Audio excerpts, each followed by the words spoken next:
All right, so welcome to Lunch or Learn, to almuerza y aprende. Yes, am I speaking a little bit to two languages just to kind of just bring everybody together, right? To feel everybody welcome and included. And so today we are here, as you know, every third Thursday of the month. We share with you an audio recording of our beloved Ernest Holmes, where it's in this room, in this little tiny squares, but it is in all of us, and shares his wisdom. And then we get like a new aha moment, and it just reveals a really, really cool thing in our teachings of science of mind. My name is Mirna Lopez-Trevithick, and I am part of the board of directors of the Science of Mind Archives. It's an honor to be here with you today. And today we're going to listen to a very, very important um, audio for with Ernest Holmes, which talks about the science of mind treatment, that is special tool that all of us really know one way or another. But before we do that, we're going to start with an invocation. We're going to start with an invocation, and I am actually going to go back and forth in languages. So just be with me. Just take a breath. Take a breath wherever you are. Bring your attention to the here and now, knowing that right here and right now, God is all there is.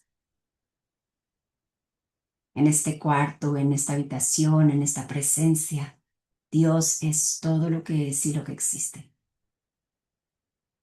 And so just knowing that God is all there is, that it is right here in each and every one, in each and every person, in each and every country, a state, knowing that the presence of the divine is available right here and right now, we know that all of it is good. Todo es para un mayor bien. Siempre aquí, en este presente. And so as I know this truth, I know that today our gathering is good. We just listened, we open our hearts and our minds, and we take something to just take it out into the world. Y sabiendo que esto es verdad, simplemente decimos, y así es, and so it is. All right, and with that, I want to pass the word to our executive director of the Science of Mind Archives, that she has some news to let us know. So can we go ahead, Reverend Kathy Mastroianni? You bet. Amazing board member, Mirna Trevithick. So we're so grateful for everyone here. You are really our tribe, our community. And so we have some brand new news that we're going to share with you first. And this, as hopefully a number of you know, we've been looking and revealing truly our divinely perfect development specialists for the Science of Mind Archives and Library Foundation. And that role really is to make sure that with consciousness with a capital C, we're sharing love with everyone who supports the archive, stewarding our donors in beautiful ways, and also increasing or sharing opportunities for people to say, wow, I love this stuff. I love what they're doing, to say yes in even a deeper way. And so without further ado, I'm like drum roll. I feel like a drum roll. So if anyone wants to give a little drum roll here, I'd like to introduce our newest staff member, Jermaine Mitchell. Yay. Yay. And so maybe she can just say a couple words of welcome. And we're just so excited to have her here. She like just started. She's brand new. Absolutely. Thank you, Kathy. I so appreciate this opportunity to say hello to everyone. And this is my first week, so we're doing a lot of onboarding, and you guys are part of my onboarding process. So this is a privilege and an honor. So thank you so very much. And I look forward to working with everyone. So thank you, Kathy. You're welcome. Thank you, Jermaine. And thank you, everyone. Your love and support is just helping the archives grow in a beautiful, balanced way so we can really do our sacred work. You know, the bottom line really is we're here to preserve, protect, and present our science of mind, philosophy, and history, and make it available to you and the world.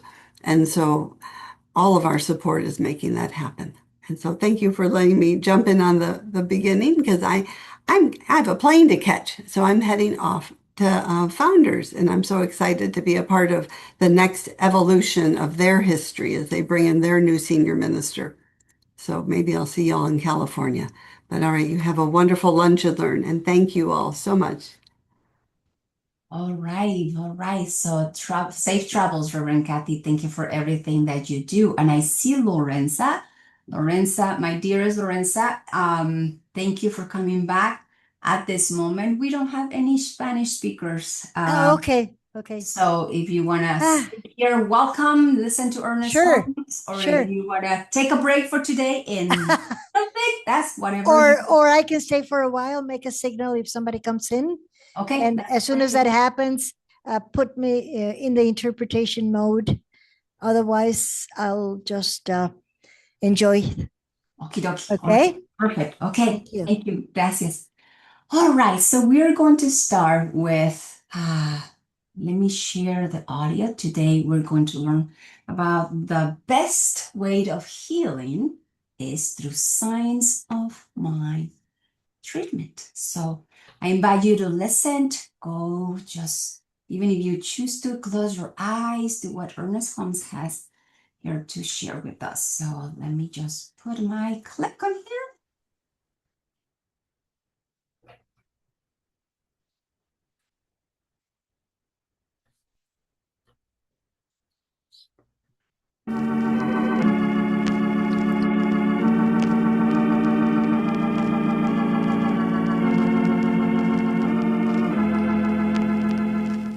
There's a power for good in the universe, and you can use it.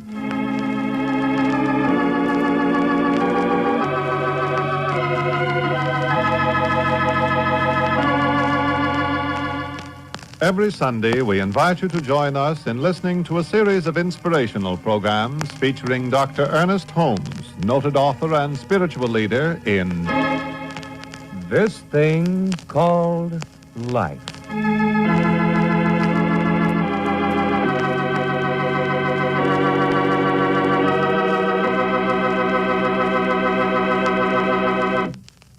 Now it is my pleasure to present Dr. Ernest Holmes. Friends, one of the great needs of humanity has always been to get well and to keep well physically.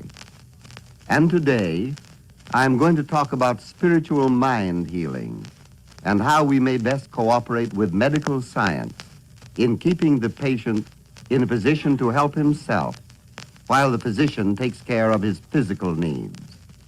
Spiritual mind healing is an interesting and a very important subject, and it is something we all want to know more about. Before Dr. Holmes brings us his talk for today on Health Begins with Spiritual Mind Healing, let's listen to our soloist, William Alvis.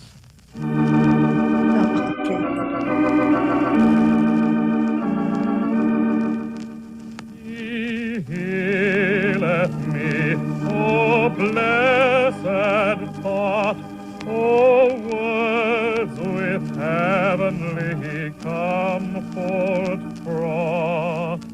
Whate'er I do, where'er I be, still it is God's love that healeth me.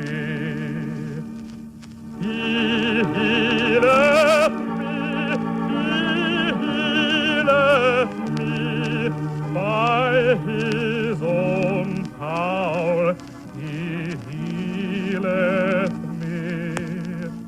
He's omnipresent, good I see, for by his power he healeth me.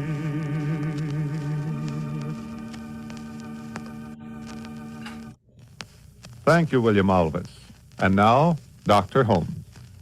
Just as everyone wishes to be happy and successful, so everyone wishes to be well.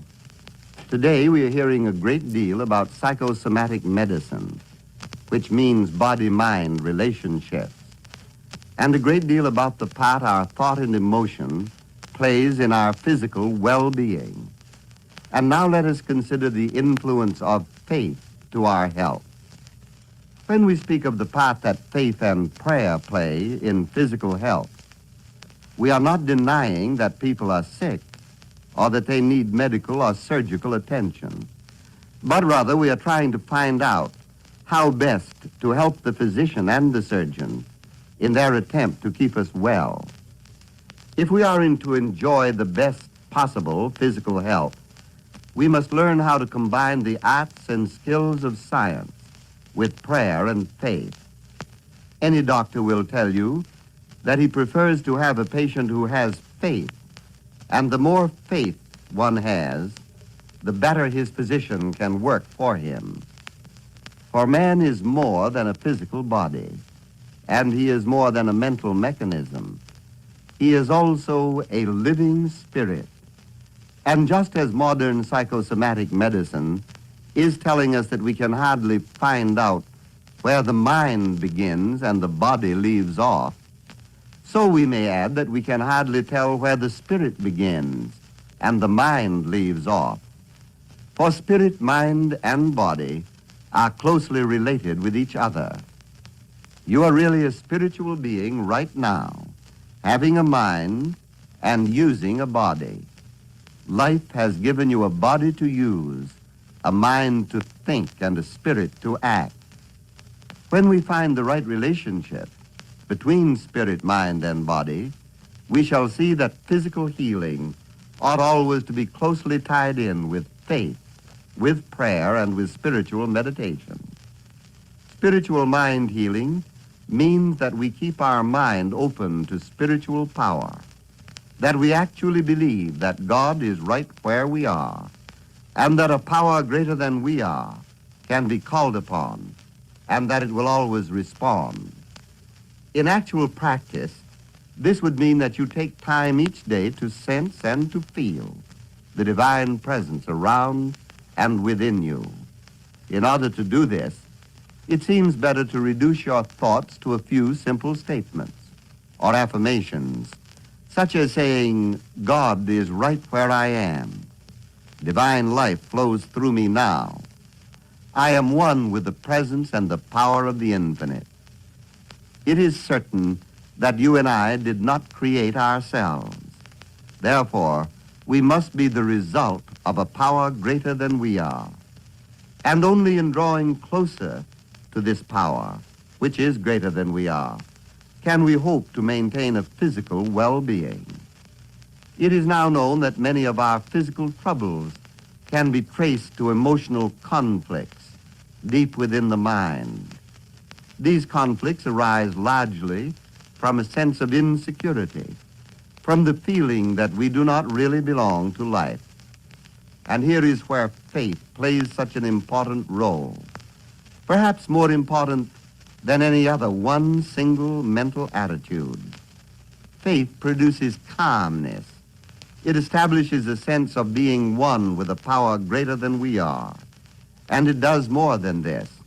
It actually opens some place in the mind which permits the circulation of spiritual energy through the physical body.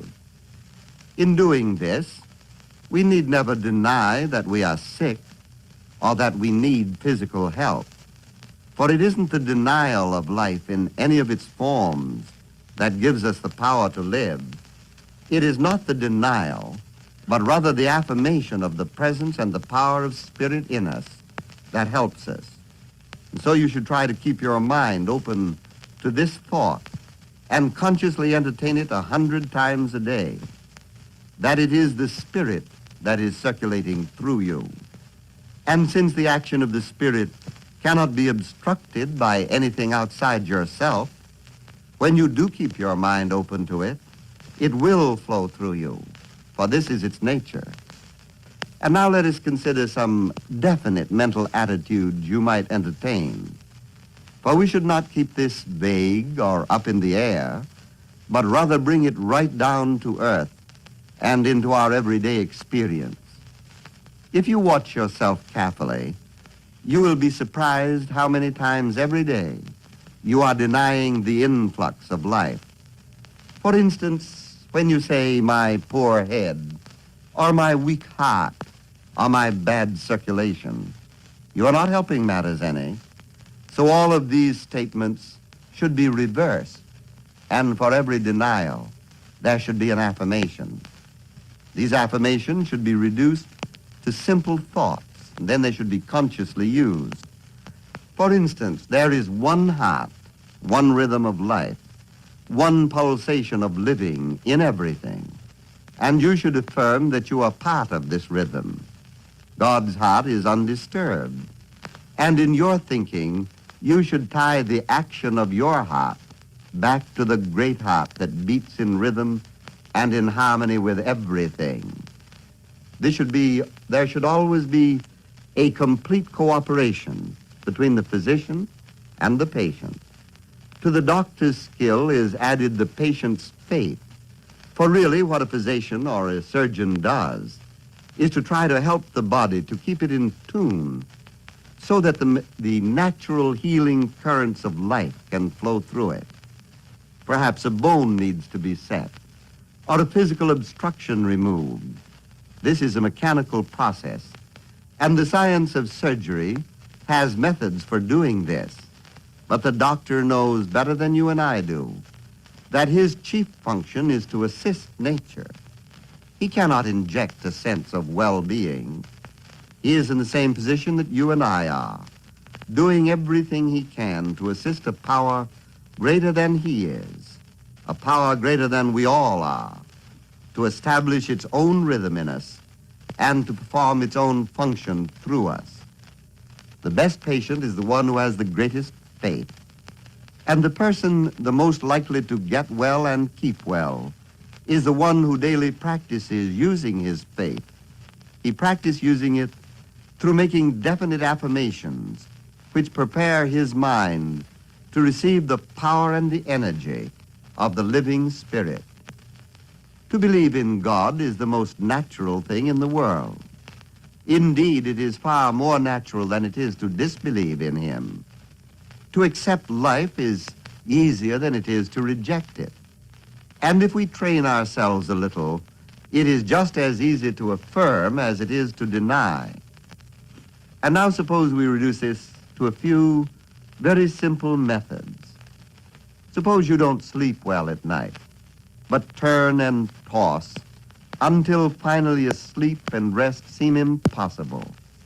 If you are troubled with insomnia, why not take a few moments each day and get very quiet and still within yourself and sort of forget all your troubles if you have any and say to yourself, I have complete confidence in life. I do believe in the presence, the power, and the activity of something greater than I am, right where I am, now, today, tonight, and always. I sleep in peace and wake in joy, and live in the expectation of good. It is natural when I sleep that the restoring power of life should flow through me. It is natural that I rest, that I sleep peacefully. It is intended that I awake refreshed and renewed in mind and in body. Now, of course, it isn't the particular words you use that make your affirmations effective, but the deep, simple sincerity of your belief. And so you see, you cannot divorce this from faith in life, faith in yourself, and faith in God. Your statements should be made in faith, and in a faith in something greater than you are.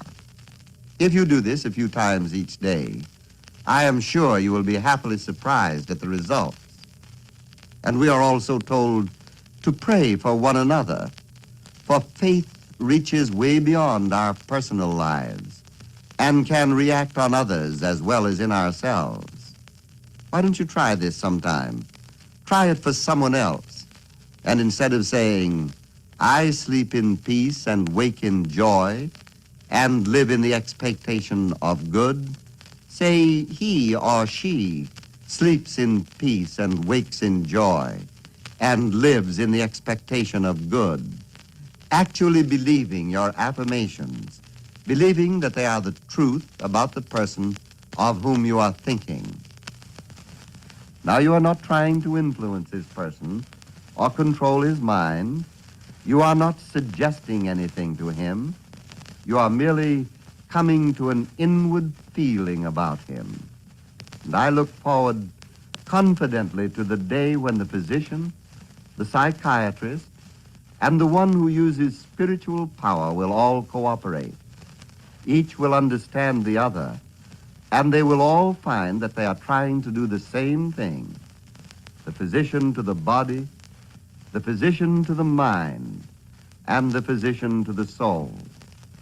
All are cooperating with the great physician who alone has the power to give life. Just as the physical body and all physical objects are operated upon by a law of gravitation which holds them in place, so I believe the mind can be operated upon by a spiritual energy which is just as real as any other force. We are not that power, but we can use it. The power is greater than we are, but it does flow through us. It shouldn't seem any more strange to think of spiritual powers than of physical ones, and no doubt they operate in much the same way.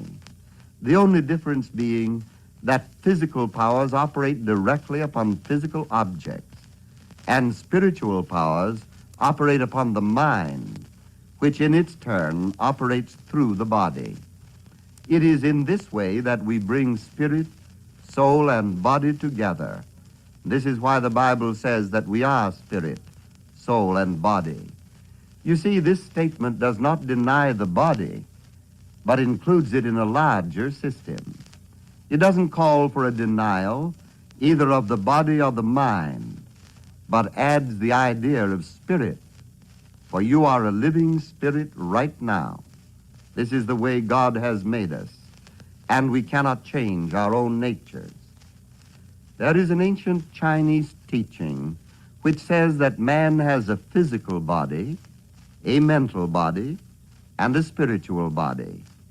And thousands of years before it was discovered that the blood circulates, this ancient Chinese doctrine said that it is impossible that there should be physical health without a proper circulation through the physical body. But the story goes on to say that there cannot be proper physical circulation unless there is proper mental circulation, that the two are intimately tied together.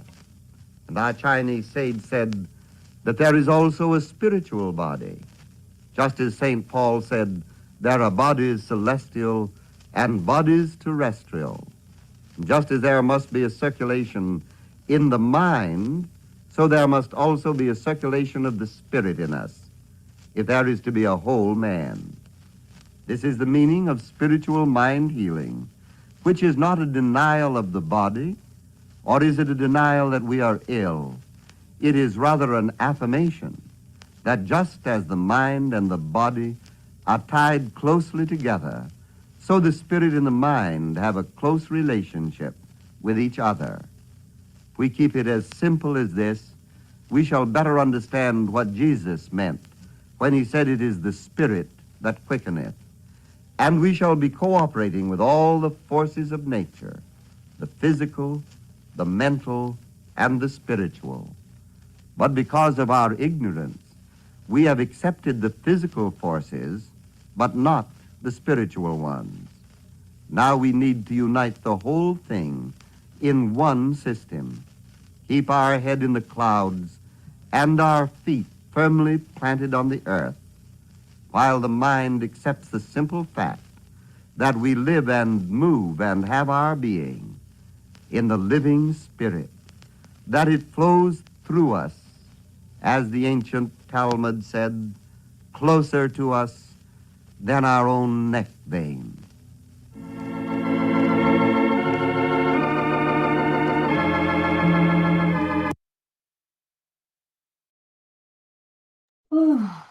All right, so let's just take a deep breath, because I don't know about you, but my spirit is full with this audio. That was what I needed to listen today.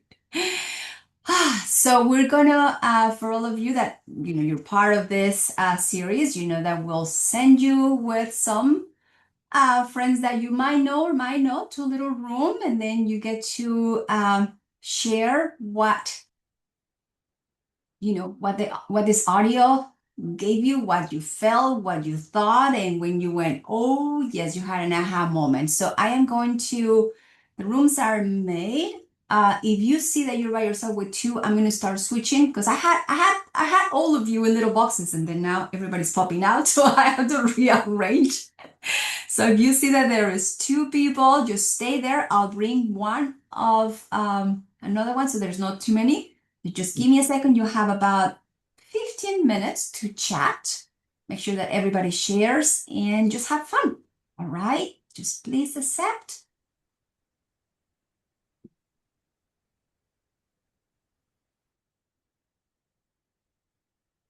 And Betty, we can pause the recording. That would be awesome. Just pause. You're ready? Awesome, awesome. All right. So how was it? Wonderful. What did you discover? What did you talk? Did you had enough time to talk? I don't know. Who's saying yes? And if not, I'm just gonna pick. No, I'm kidding. Who wants to share? Who wants to share what came up for you in your group or personally? I don't know. Do you remember about this thing that Ernest Holmes called affirmations? I mean, we already know them, but like for me was like, how many times am I denying the influx of life and not even conscious of it, right? But this is my part. Who else? Who else? Who wants to share? All right, Sammy. I just say, apart from the discussion, it's just great to meet people. I like these breakout rooms. And you find out interesting things about people's backgrounds and how long they've been involved and what their thoughts are. So I appreciate that. Thank you, thank you. Yes, it's actually very good when you go and you can hear to something, and you can take it to you, but then when you share with someone, it's like, and then when you hear what the other person got, it's like even better. So you get a chocolate cake with a topping and ice cream on top. That's how it feels sometimes. All right, Cindy. Yeah, it was a good reminder to stay conscious, like more during the day. And I liked the fact that he talked about how physically, yes, we're spirit, mind, and body, and it's all tied together. And so the reminder about that, and that we're the living presence. We are a living spirit. So get with it, right? Yeah. Yes. Thank you, Cindy. Anita Pick-and-Paw. Yeah, it's kind of along that same line that Cindy was picking up on, the reminder of, especially as practitioners, we work with our clients, in that health realm, and specifically helping them to remember that the wisdom of God is in the medical practitioner as well. And so there is absolutely nothing wrong with seeking out that medical assistant for the physicality, but yet what we do then is work hand in hand in the mental realm to remind them of the spiritual truth that already exists as their personhood. So I just like that reminder, and happen to be experiencing it with a client right now, and had to move the person to that place that no, you want to seek that medical care, and we're going to work over here in conjunction with them. So yeah, great reminder. Thanks, Mirna. Thank you, Anita. Thank you. Yes.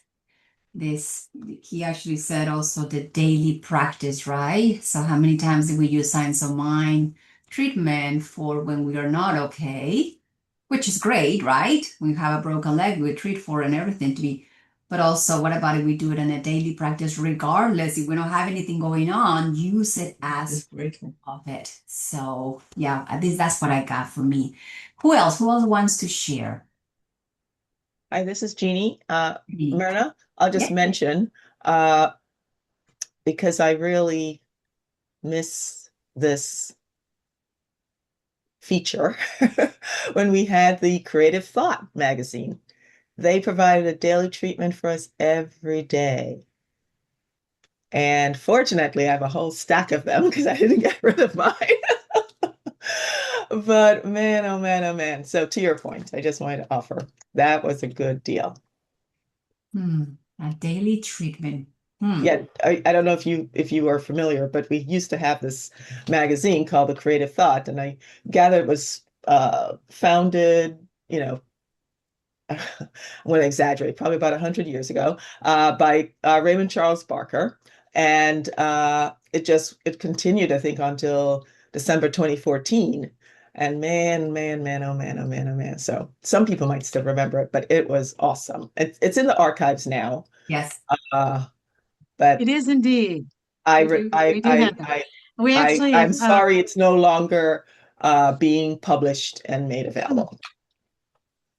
You're not the only one that feels the loss. We hear that a lot with the Creative Thought. People really miss that one.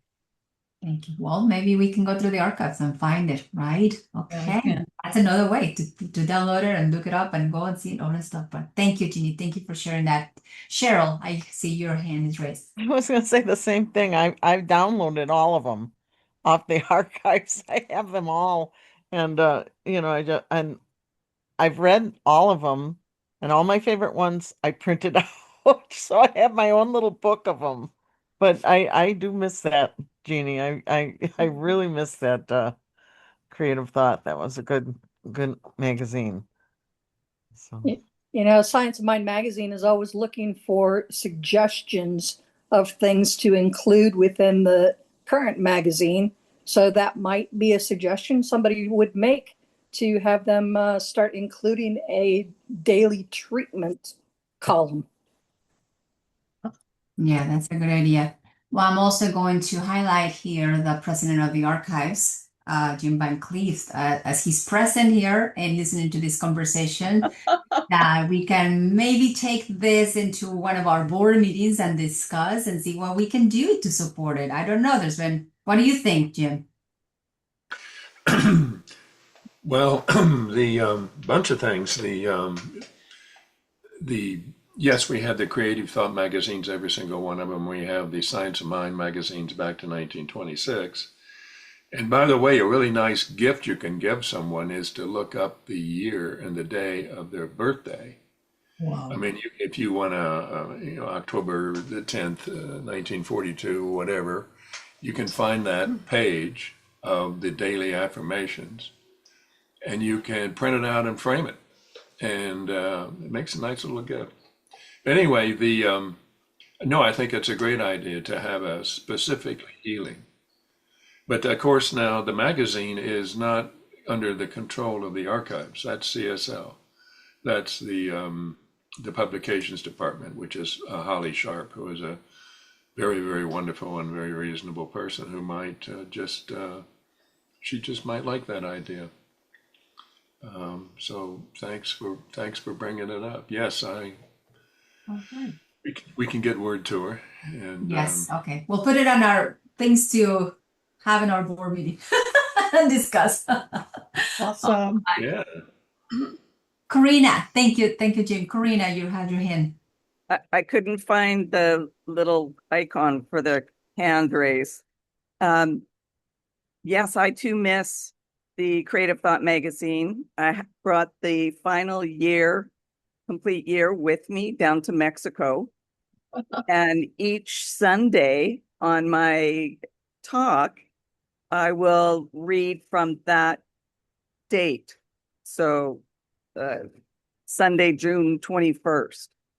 Well, in 2014, it was actually a Saturday. But I read whatever it is for the date. And it's uncanny how it's still relevant for that day's message. And so I think the reason why they stopped producing it or publishing it was because of the cost. But if they include it in the digital format, when you purchase it in the actual paper copy, you also get access to the digital. So it doesn't need to be actually printed, but included. So that's, we would still get it, but it wouldn't cost more. Correct. Well, thank you for sharing, Karina. And I'm just wondering, does anybody knows how life comes into manifestation? I don't know. I know there's like practitioner kind of thing that they put creative thoughts and they plant the seeds and then something boom happen. I don't know. I'm just saying. And it's being recorded. So all right, all right. Thank you for sharing. I think we're almost at the end of the Lunch and Learn. And with that, I am going to pass the microphone to our, yes, it is our, but it is more Reverend Kathy Mastroianni's executive assistant. So Betty, if you can share with us what's going on with the archives. I like to think of it as the archives administrative assistant. All of us. Hey, there's a couple of things we just wanted to bring your attention to. The first is that we are very excited about getting y'all interested in this particular product, which is the Ernest Holmes papers. It is available, well, you can find the link to Amazon on our site, but we would love to have folks engaged with this particular text. We think it's pretty powerful. And so we're kind of featuring it this month. The other thing we're doing is you will find on the website a link to the Science of Ernest Holmes' Mind, which is a premiere we just had. Some of you may have been there. And to think about it, if you are part of a center, to have the center host a watch party, and then perhaps tied to the archives part of what you take in. So if you do it as a love offering or a fundraiser, to tied to as part of that. But it's a wonderful film. It has commentary by Reverend Dr. Marilyn Leo and Reverend Dr. No, she's not a doctor, sorry. Mary Sheldon. So she, the director and Marilyn Leo are both there giving commentary and talking about the film. So it's a great experience. It's a good way to do it a different way and to get people talking about it and to raise a little money for the archive. That's it. That's all of my announcements for today. Yep. All right. Okay. Thank you, Betty. Thank you. And yes, it's funny today, as I went on my phone and I opened Facebook, the first thing that popped up was Ernest Holmes papers. And I was like, oh, Spirit is calling. So yes. So yes, we really, really suggest that. And it's just, as I saw in there, is one of a kind edition. So all right. Okay. Yes, Jim. Yeah, about about Ernest Holmes' papers. George Bindle lived with Ernest the last 3 years of his life. Hazel had died in 57, and then Ernest passed in 1960. And George Bindle was with him almost on every lecture, and they had these Tuesday afternoon lectures, etc. And so we're talking about late in life.